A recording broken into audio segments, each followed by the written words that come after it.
So as you know, we're doing a session today, Jim and I, on sort of kind of authentic assessment approaches and practices to evaluate student achievement using various AI tools and technologies in the field. We're going to talk about a lot of pros and cons and benefits and drawbacks and sort of things to consider. And at the end, we want to open up the floor and have you guys share if you have questions. Like Dennis, I just see you put one in the chat that you're interested in anti-AI tools, ways to detect when it was used. We will discuss that as well. If you have any other things that you're interested in or you want to ask us about, pop those in the chat, and then we can make sure that we open up at the end a chance to discuss those things and discuss your ideas and your specific questions as well. My name is Michelle Rogers. I'm director of the IT Teaching and Learning Services team in IT at URI. We support all things EdTech. So Brightspace, Panopto for videos in your online classes, Camtasia, polling tools like Top Hat, etc. So if it's EdTech and related to hybrid or online learning, it's my team that manages that and supports people. Jim? Jim McGwin. I'm a adjunct. I have been teaching at URI for 2 years after retirement, 44 years in international business. My background includes an 80s project at URI in robotics and a lot of supply chain and also development work, custom IT development. Currently, I volunteer, aside from teaching, 5 days a week in the library innovation labs. And I also am chair of for Michelle, the Education Technology Advisory Council. So as we get started, feel free to pop questions into the chat as we go, and we'll definitely both try to keep an eye on that and answer those as we go as well. Okay. First slide. This is a slide I put together. Artificial intelligence is another voice in the room that needs to be challenged with separate, trusted sources of information, and most importantly, human knowledge and wisdom. That's really key. The bottom line is that, again, as Michelle said earlier, the algorithms that go into this were developed by humans. Um, they they are flawed, and the thing is that, like anything else, you have to challenge anything you see or read on TV, even in a book. Yeah. Well, certainly you've got to challenge it. AI is just doing that faster, and it is a disruptive technology. In any like any technology, going back to fire and the metal, they're literally double-edged swords. There's good about it and there's bad about it. So teaching, having students start to work with it is really important. In the spring of 23, I introduced it to my class and I asked them, not everybody had signed on yet. I said, do you have your laptop? Do you have a phone? Sign on to ChatGPT and start asking it objective questions. And then after they did that for a while, subjective questions.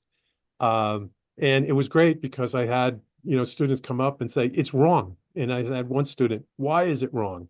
It says because he said it says K2 skateboards are the best skateboards. He said, they stink. He said another word. They stink. Why do they stink? So he used his own knowledge to challenge it. And that's the important thing, is that you can never take the human out of it. The human is important in all of this. Next slide. Yep. And I want to add to that really quickly. It's just like we said earlier when we were chatting with you, Jacob, is that it's only as smart as the human who input the information. And no one should be using AI for anything that they can't actually double check the accuracy of what comes out of it, because you don't know if it's all going to be accurate. And so I think people have to always keep that in mind. Okay. The current usage of it. I've got a couple quotes here. One from the global head of MedTech at Johnson and Johnson, and the bottom line again is in healthcare. It's making advancements come faster, but it's still the human brain that is most important, and it's augmenting our ability to get information and as actually synthesize information. Another quote is from a German professor at I'm sorry, Netherlands Delft University, um, talking about transforming the way we design and operate chemical processes. Very important what's going on there. And an interesting quote from a professor of law at Stanford is it's deploying AI is helping to prosecutors to make decisions that are not conditioned on race, because that's what the law requires. Um, it really is taking a lot of the subjectivity out of things if you use it correctly. Um, Mm. And I think that that's something I want to add in there is that industry is now requiring that people use this on the job. In fact, the CIO just got ChatGPT for me and a bunch of people in IT at URI, and he wants us using it to increase our productivity. For example, he doesn't want to pay me my salary to sit and write up meeting notes. He wants me to use the transcript in Zoom, throw that in ChatGPT and let ChatGPT make my meeting notes for me because that's a much better use of my time on other things than doing that, for example. So industry and jobs are now requiring that people use it. And I think just like when the internet started being generally used, we had to teach people how to evaluate what they found on the internet for accuracy. Again, it's both good and bad, the internet, right? There's correct information and there's false information, and people have to learn how to use it appropriately. I think AI is the same thing, is that it's going to be used and it's going to be used in industry, but we have to show people how to use it in a responsible and accurate way.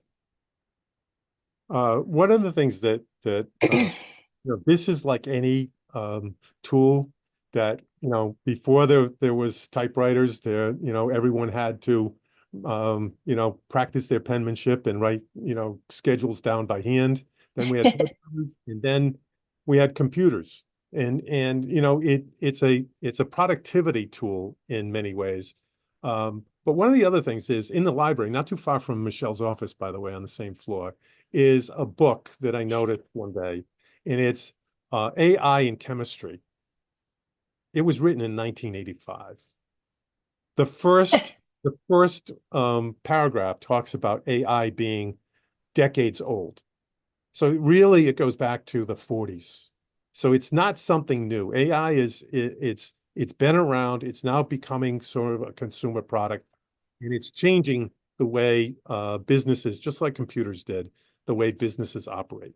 And it's Mm, changing virtually every field as well. mm. Next, I'm on the integration of AI and Bloom's taxonomy, or do you want me to go one more? no, that's fine. Um, Okay. the bottom lines, what's the fundamental purpose of education? And we had a great session. We do in the fall and the spring AI big data forums with faculty, and Ann Vieger was there, and we were talking about fundamentally in assessment, what's the purpose of education? And it really comes down to the objective of critical thinking and intellectual curiosity, exploring, critical thinking, the application of concepts, and how to assess that. The development of the student and their human knowledge is really important. And one of the things I talk to students about all the time is I want to make it stick. What we're what you're learning, I want you to apply it in class, in your assignments. I want to make it stick. And AI is actually a really good way of doing that. And I found without any encouragement, students using AI in math, in accounting, in physics, to actually study with it and use it against practical problems, taking the formulas that they're using and using AI to actually apply it to practical situations. And it's really important that you should, you encourage students to take all of the advantages of it. Next Mm, slide on critical thinking. Um, the old thing of remembering and in the just rote remembering versus understanding, and down to creating.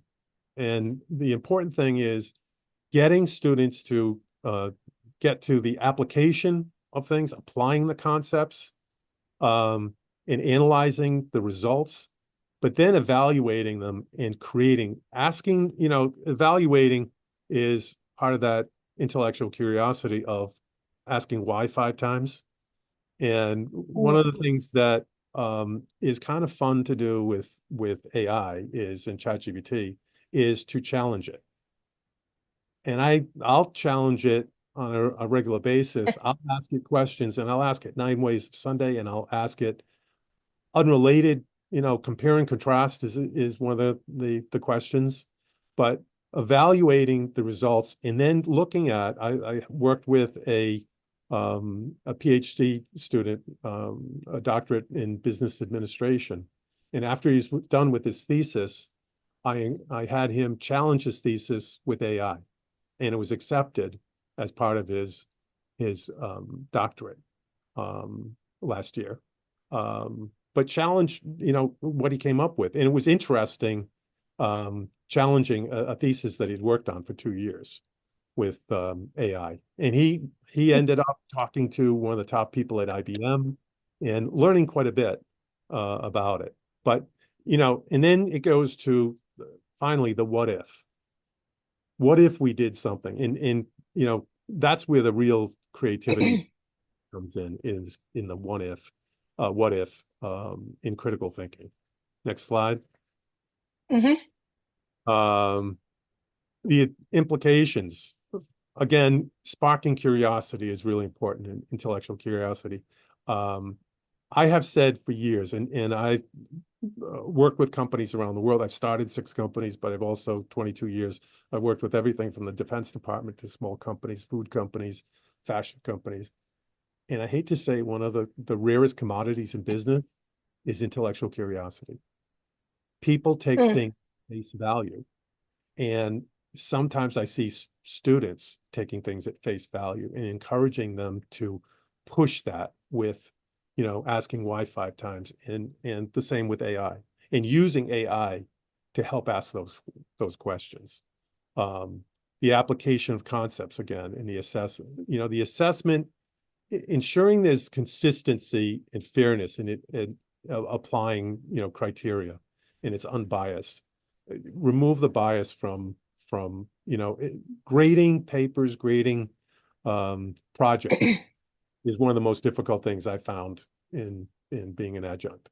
And using AI, using some analytics to help with that. There's still going to be a personal assessment, but it does help if you look at if you build some criteria into it. AI can promote critical thinking and intellectual curiosity if used properly. Next slide. Does Uh, anyone have any questions at this point?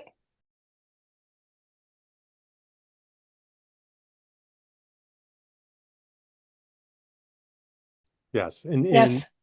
that's really critical. I call that debating AI. I do it morning.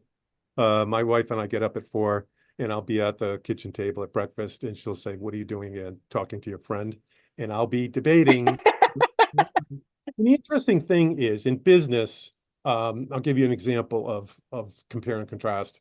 Uh, uh, Southwest Airlines improved the boarding and of planes by going to NASCAR to look at how they change tires. So in business, many times, you use very different things. The value of ICs is compared for decades has been compared to bananas. Okay, as bananas ripen and then go bad, so do ICs. So doing those kind of compare and contrast, very different things, and seeing what's different and why, and asking those kinds of questions, and helping students ask good questions, because it's really not many Mm. times the answer, it's the questions you ask that get to Yeah. very important solutions. And I want to add to that Jim and George about the ask why and the debate question. How do they know that? Is it accurate? You read something on the internet. How do I know? Is it accurate? Right? Ying just put into the chat, in your opinion, how will AI change the professor-student relationship, and will professors lose their knowledge authority? Absolutely not. People already, if they didn't need your authority or knowledge, they already don't need to be here. They can already get the information in the books themselves and order them on Amazon. They can already go to the internet and read up. The reason students pay money and tuition at a university is to get that authority who has what you have that they can't get in books or on the internet is wisdom, right?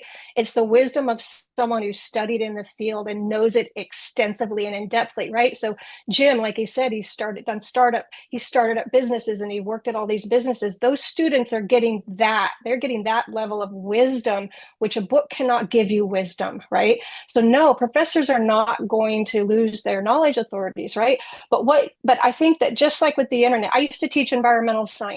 And students didn't need to sit in my class to learn about evolution or pollution or climate change, right? They could go read about that online. What they needed from me was someone who could help them think about it, help them assess the information, teach them how to critically think about that information that they're finding. So my role as an instructor over time changed when the internet came about. I started teaching online in 2005, and slowly the internet changed the way I was teaching environmental science because they didn't need to come to me for the facts. What they needed from me was the wisdom, how to assess, how to think critically about those facts, right? And I think that that's what AI is going to continue to do. It's going to continue to change the teaching profession in a way like that, where you're teaching them how to assess and use these tools in an informative and educated way. So you're not losing your knowledge authority. It's just shifting how you're going to apply that with students with these tools. That would be my thoughts on that. What do you think, Jim? I think absolutely. I think that wisdom is that very high level that I think that experience that you can bring in to the classroom and knowledge in helping whatever discipline it is, helping students give examples of real life and helping them to formulate that muscle up here. Okay. An Critical thinking, application, an application. application, which only people with wisdom understand. People have used it in the field. Someone just learning something doesn't understand application. Yeah. I mean, and you can teach a subject and it can be as dry as possible. One of the things I have guest lectured on for years is managerial accounting, which is one of the driest subjects when you learn it. If you don't have the wisdom of using it, it's fascinating. I love managerial accounting, but you have to know how to use it and what the circumstances are and how you set up charts of accounts and how you ask the questions of how the business is going to be run. You are actually the navigator business through chart of accounts. It's amazing, but it's a very dry subject if you don't have that application to it and you don't have the real life situations that come in. So, AI can help you with compare and contrast similarities, differences in things, which is I love that phrase in using AI, compare and contrast two very different things. But it's getting students to really exercise that brain, and I think the basically I think what AI is doing is it's not doing the work for you. It's taking when I was a kid, people went around with Encyclopedia Britannica and sold them door to door, and then we had Google, threw them away. Okay, now with Yeah. AI, okay, you've got another level of that. And by the way, in 5 or 10 years, we're going to have generative quantum. So get ready for that disruptive technology coming down the line. So True. we're into acceleration of technologies right now. Next slide. I'm on the thought prompt, or would you like me to go to the business case? The AI assessment. I think I'm sorry. Okay. Uh, Let me go one more. Okay, AI and assessment. I'm on that one. AI assessment. Um, uh, you know that like any other disruptive technology, AI is here to stay. It becomes your choice how to use it.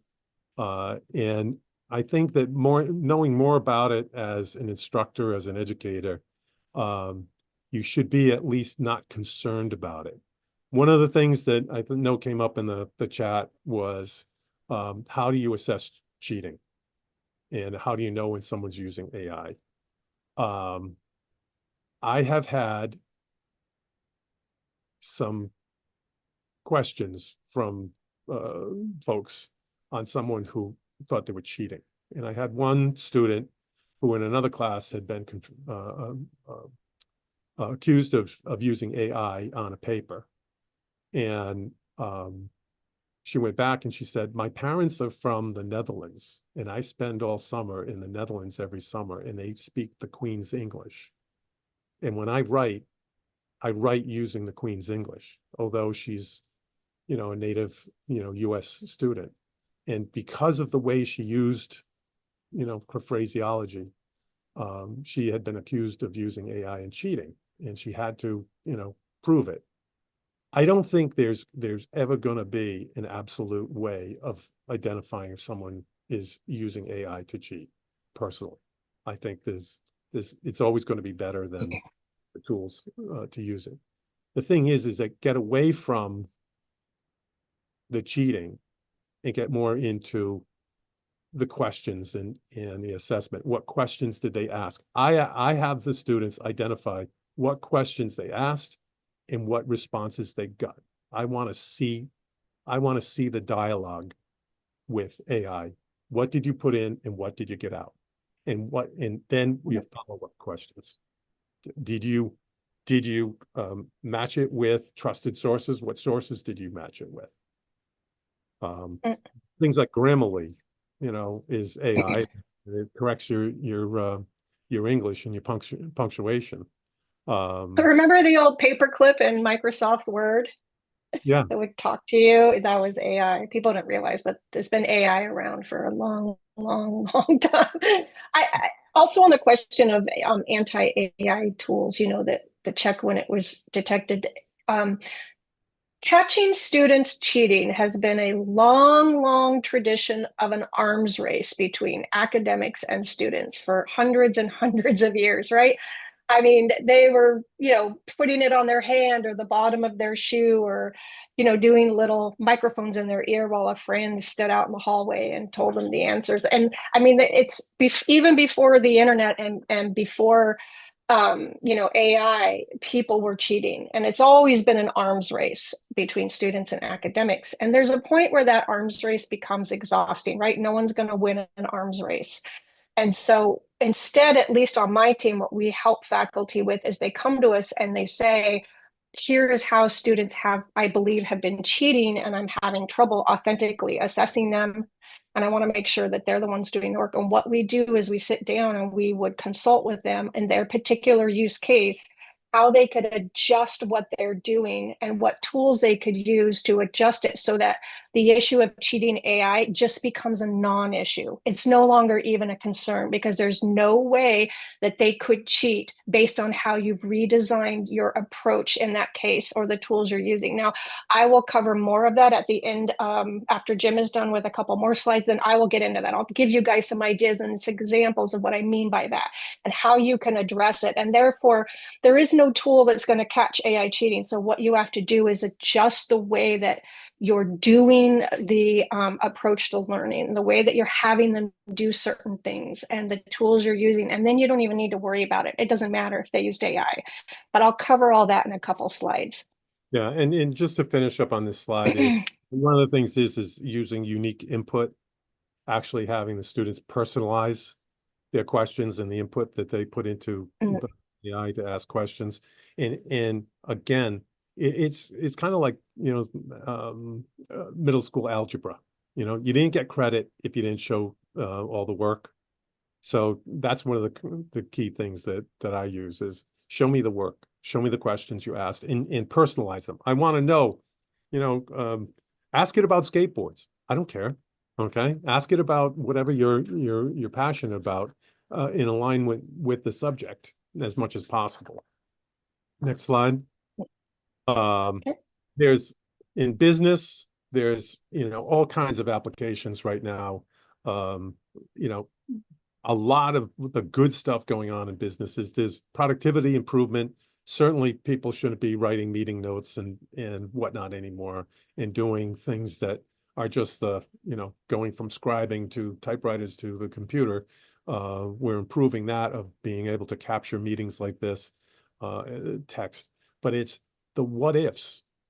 What ifs that in any discipline, any business that we always wondered if we could do, but maybe we can do them. What if we did our process different? And that's really what's going on in business that's exciting right now is Mhm. asking questions about what if and looking at things completely different and establishing new processes in business and new ways of looking at the business.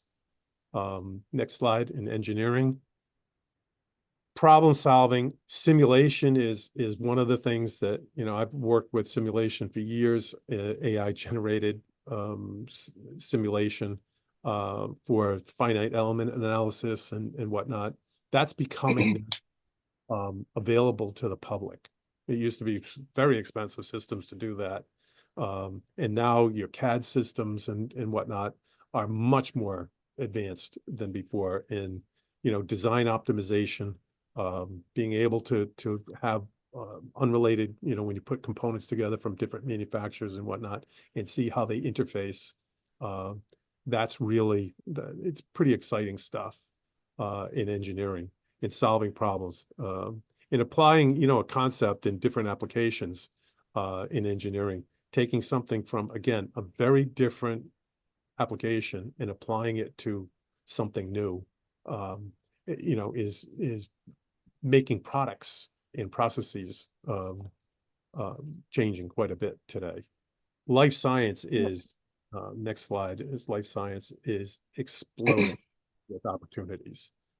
Biomed research, looking at data, uh, research, analyzing data is the, genetic analysis is exploding, and everybody's hearing about what's going on with drug development. The time to actually develop and test a drug, because now with AI, instead of doing very long human testing, you can actually accelerate that by actually having, Mhm. um, very interesting things, including digital twins is something that's coming on the scene very quickly. The next one is humanities is the next slide. And exploring more literature and understanding it. One of the things that I like to do is uh, I like to take AI and do things and say, okay, um, take Macbeth and write it in a third grader's version of Macbeth. Tell me the story of Macbeth and get students at a very young age to start appreciating the classics and exposing students to more and more and compare. And again, I love that phrase, compare and contrast, because you can get some very interesting things. Um, I've also played around and had certain things done in a Dr. Zeus voice, which makes things come out interestingly, or just in Shakespeare's voice, taking a modern story and putting it into Shakespeare's voice. Um, it's the other thing is, I want to talk about something that's going on right now is ethical dilemmas. Um, there are issues that AI can help with, and one of the things that where I've initiated a project here at URI, research project on looking at ethical supply chains that can be uh, you can leverage both AI and quantum to identify what's going on in the world with very complex supply chains. What's going on in the Congo, what's going on in other places in the world where there's human rights and environmental, what's going on down in the Brazil with the Amazon, and knowing actually where your product is coming from and is it sustainable? Because that's a huge question. But getting, that's a multidisciplinary, I think you're going to find one of the things AI is going to help do is interdisciplinary research. I think it's going to accelerate that and bringing in multiple disciplines into the research. And actually, NSF is looking for that, by the way. They're looking for proposals on interdisciplinary research on things like this. Next slide. With learning, going from applying the concepts and explaining the concepts, and the bottom line of this is make it stick. How many, I asked students, how many classes have you taken that you've done well in, and 3 months later, you can't remember what it was that you learned? Ask them a question. How many classes did you take in college and you remember what you learned? I went to URI. I graduated in 1980. I can tell you the professors, a lot of them I stayed in touch with, and I learned some great stuff at URI. And it was the wisdom that the professors brought into the class that made the difference. I had some great lessons. My business communications, I always refer to URI as how to do business communications. How to, it's, so making it stick is, and I think that's what AI can help do and help the professor do. One more slide, and this is just an example of, ChatGPT, lesson plans. Again, I asked ChatGPT how to explain quantum to a third grader. And, that's one of the things that is important because, again, I'm going to say this, we're going to have quantum, just like AI went on the scene in 23. In 5 to 10 years, you're going to see quantum changing everything and leaps and bounds that are going on in that. And one of the things that our physics department, Leonard Kahn, is helping to do is we're talking to the superintendents of Rhode Island, by the way, to get to start teaching kids in the 3rd grade, middle school, and high school basic quantum mechanics and physics. But generative quantum is on the way, just like generative AI. So now we're going to shift a bit. That was kind of like how it could be useful and where it could be useful in teaching and learning and where faculty can really employ it, I think, in effective ways with students in the classroom. Now we're going to talk about the tools and the technology integration of it. And really what it comes down to is AI and assessment. If you can't beat them, join them. If you can't stop them from cheating, and you're not going to be able to with the internet already, they could buy papers, they can hire people to write their work on the internet. That was already there before AI ever got here, right? And now there's AI on top of that. And catching that is nearly, I can tell you, I'm head of ed tech, and I can tell you it is nearly impossible to catch when students have done that stuff online. So what do you do in that case when you do want to make sure your students are doing the work that they say they're doing, right? And you're grading them on that and you're assessing them on that. And so that does matter. So, for example, some of the ideas that we give people is if you used to have them write a short essay or short paper in your class, don't have them write papers anymore. If you really want to be sure they did that work, it's too easy to get all that online. So what you do is you have them do what we call an essay video. You have them make a video of themselves standing there discussing whatever topic they're required to discuss. And then you don't care if they use the internet. You don't care if they use AI. In fact, you might encourage them, right? Hey, go use AI to help you write a script about what you want to say in your video. Then you encourage them to use AI. You become in charge of AI, right? You start managing use of AI in that scenario versus AI managing you in your class, right? You become in charge of its use. You encourage it, you welcome it, and they can't cheat on a video. No matter what they use, they're still going to have to stand there and talk about the topic on that video. There's a lot of recommendations we would give in a situation like that. Make sure you limit how long the videos are. You don't want to be grading 15, 30-minute videos. So tell them 3 minutes, discuss this topic. Maybe have them do short videos, one per week throughout a course. So they're only 2 minutes long. That's pretty easy to watch and grade. It's definitely no more work than grading long papers. And it's pretty much impossible for them to cheat in that scenario. In terms of research, have them use AI to come up with application, but then apply it in unique situations like we discussed earlier. Anytime they're applying the knowledge in a unique or novel way, you don't care where they're getting the information from. They just have to show you application. They can show you that application in the classroom, or they can show you through video online, just like we just discussed. Just go from just describing things to designing things, right? Don't have them describe something. They can get that off online, use AI. But if they actually have to build or design something they show you, that's a different story. So I can give you one example, give you several examples. One is at one of the universities I worked at before. It was an aviation program. And the students, as a capstone project at the end of their last year in the aviation program, was that they actually had to build, they got in groups and they had to build an airplane wing, a real airplane wing. And they had to use everything they had learned up to that point, right? They had to learn engineering and physics and math and you name it. They had to use all of that in an applied way to actually design an airplane wing and build it. And they were required to keep a blog throughout the capstone thing. And they had to do weekly posts of pictures of them working on their actual airplane wing design. There's no way they can cheat, right? Doing that. They have to show pictures. They actually have to show the designed object at the end. And so you don't care if they use the internet. You don't care what books they use. You don't care if they use AI, right? What matters is that at the end of that project, they could actually design the product. That's their proof of learning in that case. And that's far better than them just describing how to do it. They've actually gone through the process of making it.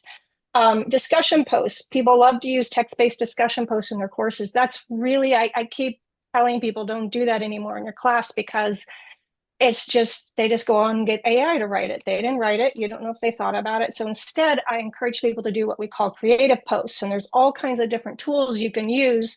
Instead, you can have them make an infographic. You could have them make a little video. You could have them design an image. You could have them do a PowerPoint presentation about something. There's a million tools and things you could have them do instead to create information to share with the class instead of just putting a text-based post. And it's really hard to cheat then. Or even if they did use AI, you don't care because they made this really cool step-by-step infographic of how to do something. So you know they're still learning in the process of doing that, right? Even if they got AI to help them with that. So again, let's go back to video instead of paper essays. Make TikTok and AI your best friend is really ultimately what you're doing. You can't beat it. They're going to use them. So bring it in and make it a part of the class. So you could have videos do a how-to video, how to do something, application, concept, how to change a tire, how to do this or that. All they have to do is pick up their mobile phone to do it. They don't even need special equipment, right? Have them do a short video that they can then put in their Panopto account and they put the link in your class and they share it with everyone else in the class. Have them do a description video. They show something, describe something, maybe in this case, have an image of a student analyzing a painting in a museum, but they could have a printed picture of the painting. They don't have to be in a museum and they could talk about it on video and share that with the class, right? There's a million things in all your classes where students have to show proof of knowledge, right? Can they actually do something? Do they actually understand something? What is that? And can they do it on video? They can't cheat. Who cares if they use AI then? You don't care. Let them use AI, right? They can't cheat when they have to describe it on a video and you know that they've had to learn those concepts. Analysis video, they go somewhere to analyze something. I used to teach environmental science as an online professor. It was a fully asynchronous online course and I had my students go to a local park near their home and they had to find some ecological thing in it and discuss it on video and post it in my class. I didn't want them writing papers about a biome because they were just going online and buying papers off those essay websites. So instead I said, go make a video and I want you to sit there and discuss on the video this ecological system or biome or food chain or whatever it is you're choosing to discuss in that park, right? Related to our course, you need to sit there and describe it. It was great and they couldn't cheat. And it was much more interesting for the students to see each other's videos and what they were talking about. So it also was just a more engaging course for the students, I think. Um, in these situations, you let them use AI. You tell them, hey, I want you to use AI. It'll help you make a storyboard. It'll help you make a script. It'll help you design how you want your video to go.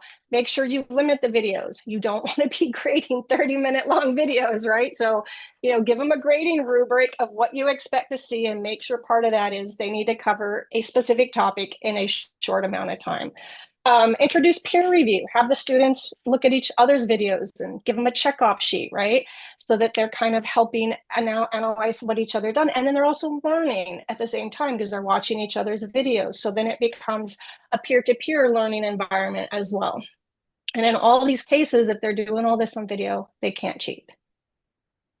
Application in place of general research at home or work.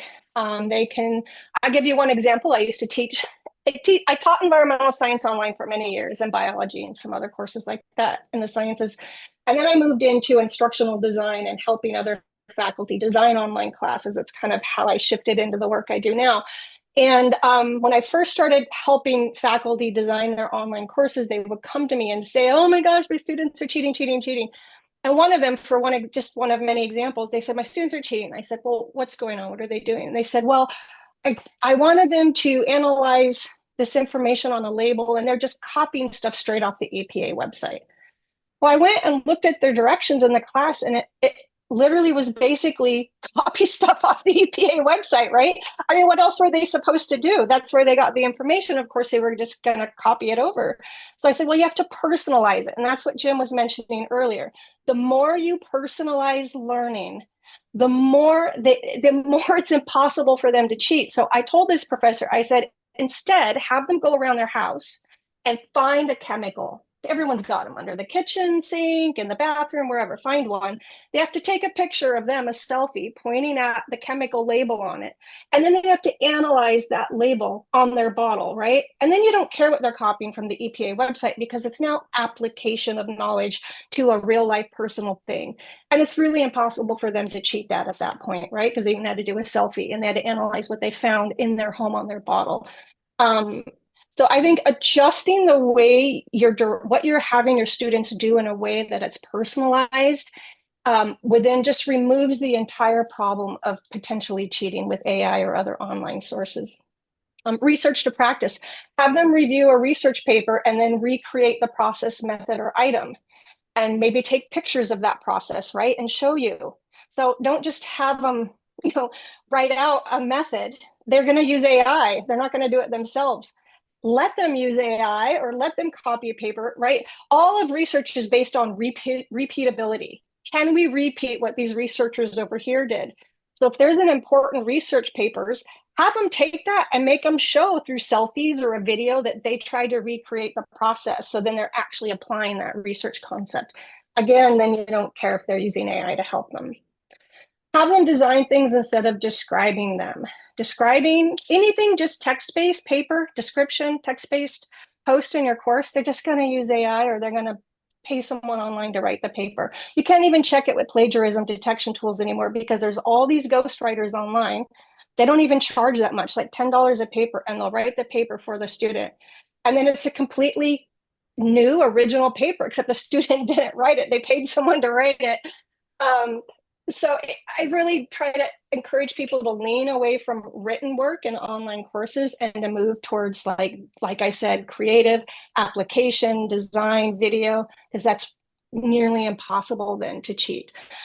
So design, let them use AI to come up with a design, but then have them actually build whatever that design is, build something, if that makes sense in whatever field you're teaching.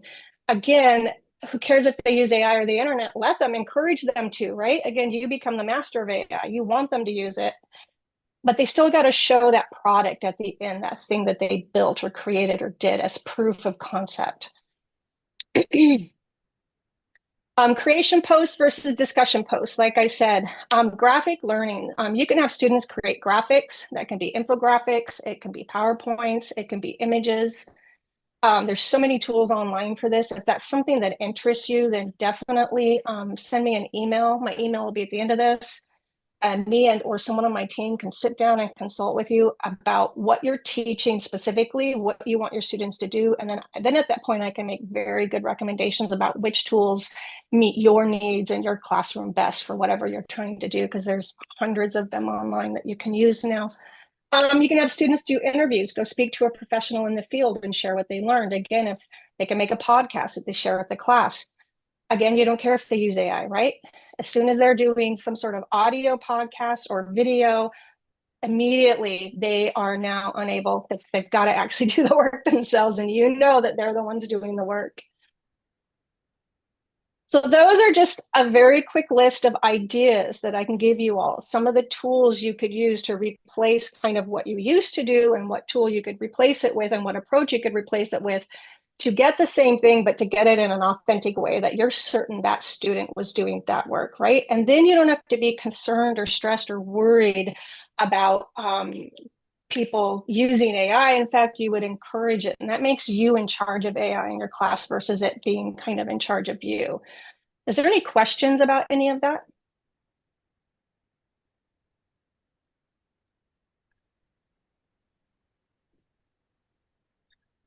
So, in short, AI is here to stay. It's not going to go anywhere, and they're going to have to use it in the real world on the job. So, my thing, like I said, when in Rome kind of thing, if it's here to stay, just start adjusting the way you're running your course and the way you have them do assessments and work, so that you don't care if they use AI. In fact, you can even encourage it.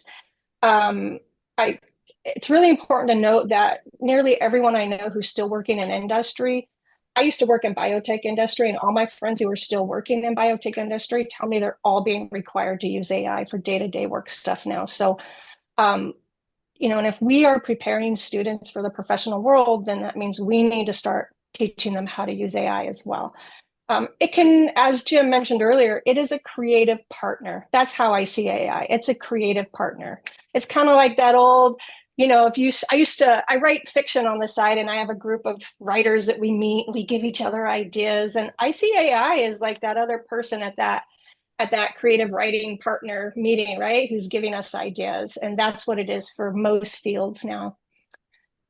Any thoughts on that?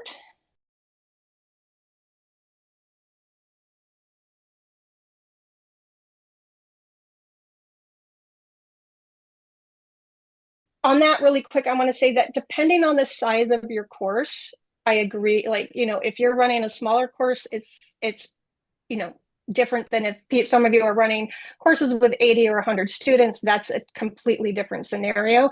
And in the case of large courses, I would break your students into groups. There are group features inside a Brightspace, and you have them submit their videos in groups, and then you have them do peer review. They review each other's videos. You give them a checklist, they check it off, and you just mark off that they all submitted their peer review.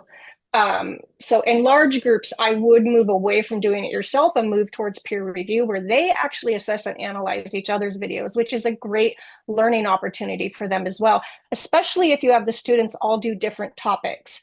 They all choose a different topic. Then in peer review, they're actually not just having to see the same topic regurgitated over and over. They're actually learning something different, something different, something different. So it could be a really, actually, very useful learning opportunity for them then. And And you're also not, you're, transcribe oh, the video so that you can see it, but you're reading through it, and eventually you could actually compare, have AI compare the different scripts from the different students, by the way. I can see that mhm. something that's going to happen down the road, but just having them send you the video in a transcript, they'll learn how to do the transcripting as well off Zoom or whatever they're doing. Because you can do it I can do it on my iPhone now. If they do that, and then, I'm very quick on reading too, and I can scan. I did take Evelyn Wood's speed reading when I was at UMass very quickly, and videos get tough, but all I have to do is see a picture or the video, and then, I going through notes, I can pick up the differences. Mm. just a thing. And Okay. what was your next question? Someone Okay. put in the chat, Damon put in the chat that Camtasia has dynamic translate transcription available, and that's true. It does, as well as Panopto. Any video that you put in Panopto, it'll auto create your transcript for you. And so then students could post the link to their video into your course, as well as a link to the transcript. And then you could just quickly review the transcripts for accuracy if you didn't want to watch all the videos, or have the students do the peer-to-peer kind of review of each other's videos. Also, someone put in the chat, is there any assessment tool or rubric for peer reviews in Video Brightspace? I don't know, Adrian, if there's one available. I know I had one. I used to use videos all the time in my online classes when I taught online, and I had it. I can try to find that old grading rubric for video assignments if I can. So if you send me an email, I can see if I can pull that out of my archives from when I haven't taught online since 2019. So it's been a while, but I can try to pull that out of the archives. But there's probably online you can find one, or go to ChatGPT and type in grading rubric for assessing video assignments of students. And I would be curious to see what ChatGPT comes up with for you, right? It might put something pretty cool together. So I would say try AI to get that as well.